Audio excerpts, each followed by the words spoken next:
You know what? I think I spend more time thinking of ways to introduce myself than actually getting on with the video, because I'm just so tired of turning on the camera or watching a video and everybody going, "What's going on, guys?" Can we just please talk to each other as if we're normal people? I guess that's my intro. Okay, so today we're talking about what I use, what I do to film these videos. How do I make YouTube videos? Now, I was inspired to make this video by Spawn Point. If you haven't seen Spawn Point's channel, that guy is fantastic. He makes everything on his iPhone. His voiceovers always sound great. He always scripts his videos really well. And to be honest, I also love the aesthetic he's gone for in his home office. It just looks awesome. So if you haven't checked him out, definitely check his channel out.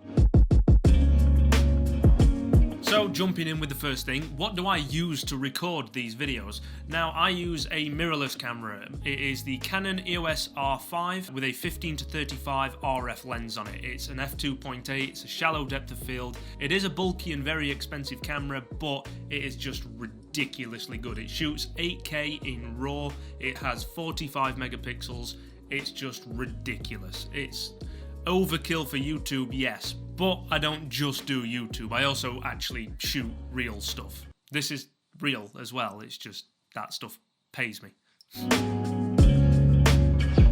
Tripods and mounts, I used to use a tripod, but I'm always moving my desk around, so it depends on wherever I've got my desk. But for a tripod I'm using a carbon fibre Manfrotto, but at the minute I've actually got the camera sat on my windowsill, so I'm using a DJI tripod with a GorillaPod ball head on top, just to give it that extra little bit of height.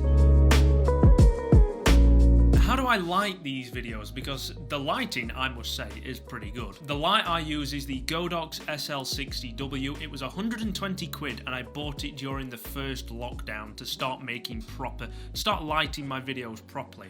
So the Godox SL60W, it comes with a controller as well, so you can turn it on and off, which is awesome. I also have a Aperture Light Dome Mini version 2, simply because this is a smaller office. I've got the big version, but this is just perfectly sized, and I've also got the honeycomb on it so it doesn't bleed into the background as well. I highly recommend it to anybody who's starting a YouTube channel with a very small space. Okay, so the microphone I use is the Rode VideoMic Pro Plus, but I just recently tried the studio quality mics on my MacBook Pro, and oh my god, they are blowing me away. I've actually just shot a video that I'm going to do a voiceover for using the microphone on that laptop because it is just too good. But for these videos, I use the Rode VideoMic Pro Plus. That's a mouthful, isn't it? That is a mouthful. Rode VideoMic Pro Plus. And then what device do I use to edit these videos? So the device I use is actually two.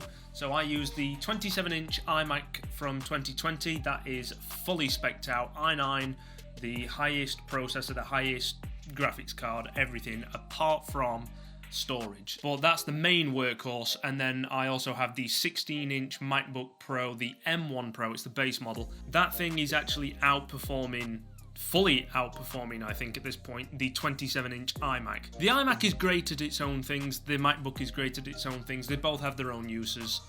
I edit videos on both. Now the editing process for me is pretty quick. If I want to speed run anything, it's probably about 2 to 3 hours to make a video like this. Now at the minute that is a little bit up in the air because I've been using DaVinci Resolve because their colour grading is just unbelievable. Like a friend of mine who works at Apple, he told me about DaVinci Resolve for years and I was so invested in Final Cut that I was always like, I don't want to change editing softwares because it can be a pain in the arse to move over to something new.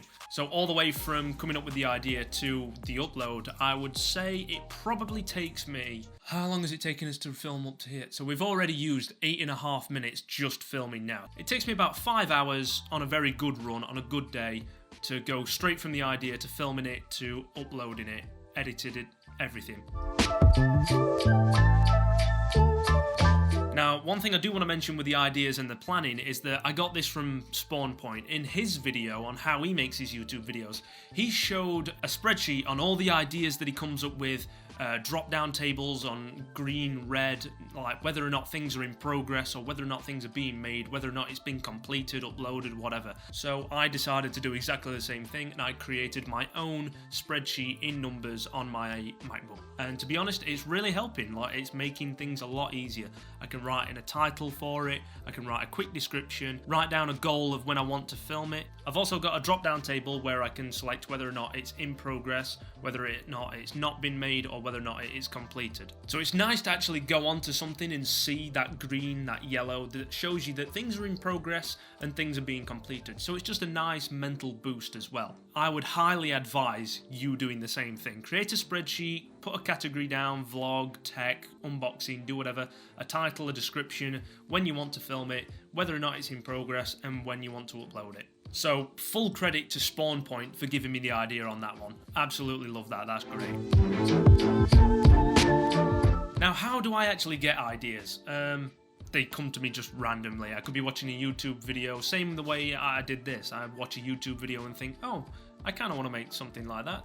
I'll do it. Or I'll wake up at 3 o'clock in the morning with just the most random idea and I have to type it in my notes in my phone. Some ideas take longer to execute. Some ideas are just 10, 15 minute videos like this where I can just sit down and talk. To be honest, ideas, they just come out of nowhere. They just happen. There's no process to getting ideas. They happen.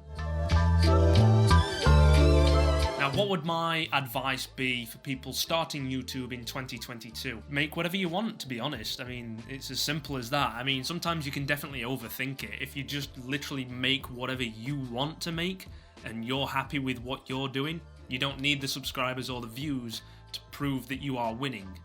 As long as you are happy making what you're making, you're winning. Okay, so that's the entire how I make these videos, all the way from the gear I use, all the way up until how I get my ideas. Anyway, I hope this video was interesting to watch. Like, comment, subscribe, do all the stuff you already love to do. I will see you in the next one. City.